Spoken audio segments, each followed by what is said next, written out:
बिस्मिल्लाहिर्रहमानिर्रहीम। अस्सलाम वालेकुम डियर स्टूडेंट्स। आज हमने रिव्यू एक्सरसाइज 1 का क्वेश्चन नंबर 3 करना है।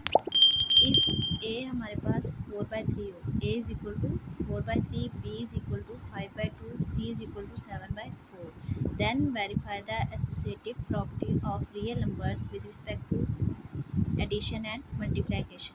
यानी ए आपके पास क्या हो 4/3, बी क्या हो 5/2, सी क्या हो 7/4। तो एसोसिएटिव प्रॉपर्टी, ठीक है। अब क्वेश्चन आप देखें तो आपको समझ आ जाए कि एसोसिएटिव प्रॉपर्टी क्या है रियल नंबर की, ठीक है। और आपने इसको सॉल्व किस किस में करना है, एडिशन एंड मल्टीप्लिकेशन में, ठीक है। तो हम इसका सोल्यूशन स्टार्ट करते हैं। सोल्यूशन में क्या है, associative property with respect to addition, यानी पहले हम एडिशन में सॉल्व करेंगे एसोसिएटिव प्रॉपर्टी को, फिर हम मल्टीप्लिकेशन में सॉल्व करेंगे, ठीक है। तो associative property with respect to addition वो क्या है, ए प्लस ब्रैकेट में B plus C bracket close equal to, फिर bracket A plus B bracket close plus C, ठीक है। तो ये एसोसिएटिव प्रॉपर्टी होती है। और देखें साइन किसका आया, एडिशन का, तो हमने साथ लिख दिया विद रिस्पेक्ट टू एडिशन। तो इसमें हम पहले लेफ्ट हैंड साइड ले लेंगे, ए प्लस ब्रैकेट में बी प्लस सी। तो आपको पता है पहले हम ब्रैकेट को सॉल्व करते हैं, ठीक है। तो हमारे पास दिए हुए थे उसमें फ्रैक्शन की फॉर्म में, तो हमने 4/3 लिखा, ए की वैल्यू पुट की, बी की वैल्यू पुट की और सी की वैल्यू पुट की, ठीक है। तो अब ये देखें दरमियान में जब प्लस आ गया ना, तो हमने इसका एलसीएम लेना है, ठीक है। तो हम इसका एलसीएम ले लेंगे, तो 2 और 4 का एलसीएम ले लेंगे यहाँ पे साइड पे। 2 1 ज़ा 2, 2 2 ज़ा 4, 2 1 ज़ा 2 और ये 1 ऐसे एज इट इज़ आ गया। एलसीएम क्या आ गया, 2 2 ज़ा 4, तो इसका एलसीएम क्या आ गया 4। तो 2 के टेबल में 4 आता है, 2 2 ज़ा 4 होता है, तो 5 को 2 से मल्टीप्लाई करना है, ठीक है। और 4 के टेबल में 4 1 टाइम आता है, तो 7 को 1 से मल्टीप्लाई करना है, ठीक है। ये जो ए है ना, ये एज इट इज़ ही चलेगा क्योंकि हम पहले ब्रैकेट को सॉल्व करें हैं, ठीक है। 5 2 ज़ा 10, 7 1 ज़ा 7, 10 में प्लस 7 करेंगे तो 17/4 आ जाएगा, ठीक है। और 4/3 एज इट इज़। अब देखिए हमने ब्रैकेट को सॉल्व कर लिया, अब हमें इन दोनों को सॉल्व करना है। फिर से प्लस का साइन है, तो 3 और 4 का क्या लेंगे, एलसीएम। तो 3 एज इट इज़, 2 2 ज़ा 4, 2 1 ज़ा 2 और 3 1 ज़ा 3। तो क्या एलसीएम आ जाएगा इसका, 2 × 3 इज इक्वल टू 12। तो इन दोनों का एलसीएम क्या आ गया 12।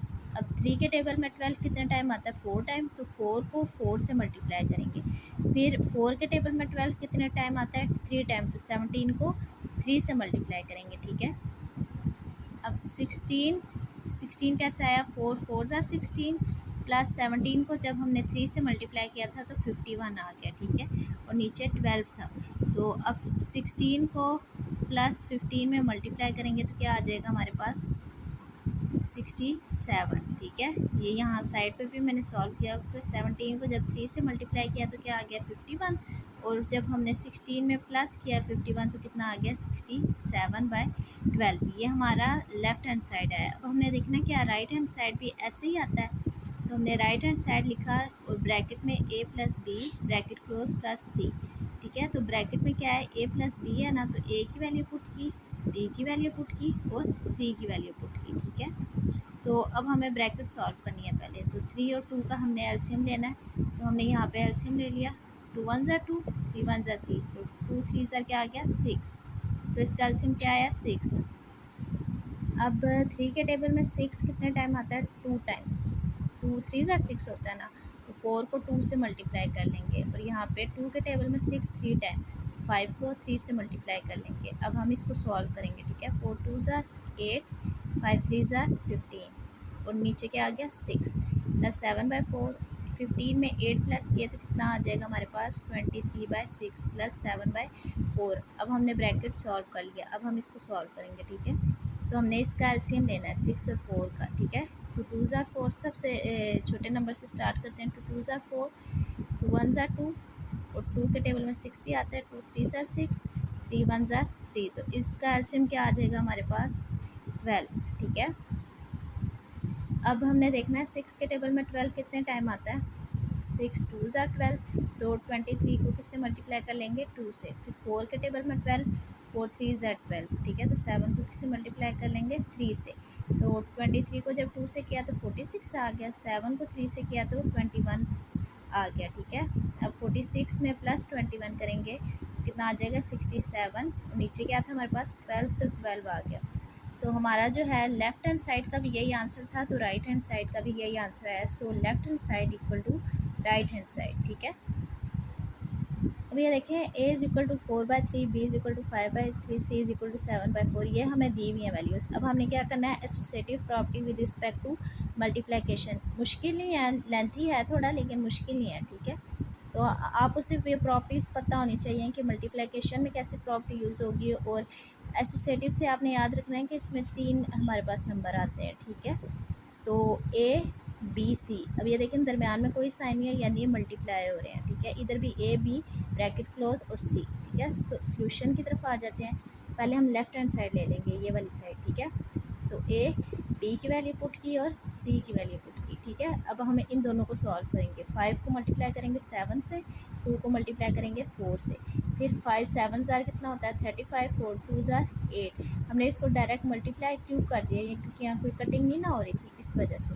अब ए की वैल्यू क्या है 4/3, ठीक है। अब यहाँ पे देखें कटिंग हो रही है 4 और 8 की, 4 1 ज़ार 4, 4 2 ज़ार 8, तो हमने कटिंग कर ली। 35 को अब हम 1 से मल्टीप्लाई कर लेंगे, 2 को 3 से, तो क्या आ जाएगा 35/6, ये हमारा आंसर है। अब हमने राइट हैंड साइड लेंगे, ये वाली, ठीक है।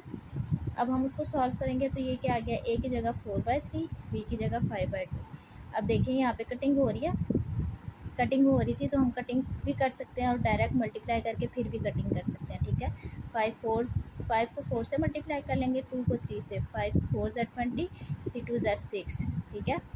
तो यहाँ पे हमने कटिंग नहीं की, लेकिन यहाँ पे हम कर सकते हैं, ठीक है। सी की वैल्यू 7/4 थी, तो यहाँ पे 4 4 20 से हमने कटिंग किया, 2 2 ज़ार 4 और 2 10 ज़ार 20, तो ये क्या आ गया 10/6 और 7/2। अगेन हमारे पास कटिंग हो रही थी यहाँ पे, 2 1 ज़ार 2, 2 5 ज़ार 10, तो हमने यहाँ पे कटिंग कर दी दोबारा से, तो क्या आ गया 5/6 7/1। 5 को 7 से मल्टीप्लाई कर लेंगे, 6 को 1 से, तो 5 7 ज़ार 35, 6 1 ज़ार 6, तो हमारा लेफ्ट हैंड साइड का भी यही आंसर था यहाँ पे, और राइट हैंड साइड का भी हमारा यही आंसर है। So left hand side equal to right hand side. इस तरह हमारा क्वेश्चन नंबर 3 जो है वो सॉल्व हो जाता है। नेक्स्ट है हमारा question number 4, is zero a rational number, explain. वो कह रहा है क्या ज़ीरो जो है हमारे पास रैशनल नंबर होता है, तो हमारा जो एक्सप्लेन हम क्या कर रहे हैं, यस। कैसे होता है, zero is a rational number because it can be written in the form of p/q, where p क्या हो बिलोंग्स किससे करते हो, टीचर से, एंड क्या हो नॉन ज़ीरो, ठीक है हमारे पास। तो अब ये देखें हम जो है ज़ीरो का ऐसे लिख सकते हैं ना, 0/1, 0/2, 0/3, यानी उससे कोई फ़र्क नहीं पड़ता, तो हम इसको p/q की फॉर्म में लिख सकते हैं। तो ये क्या हो जाएगा हमारे पास रैशनल नंबर, ठीक है। आज के लिए इतना ही, अल्लाह हाफिज़।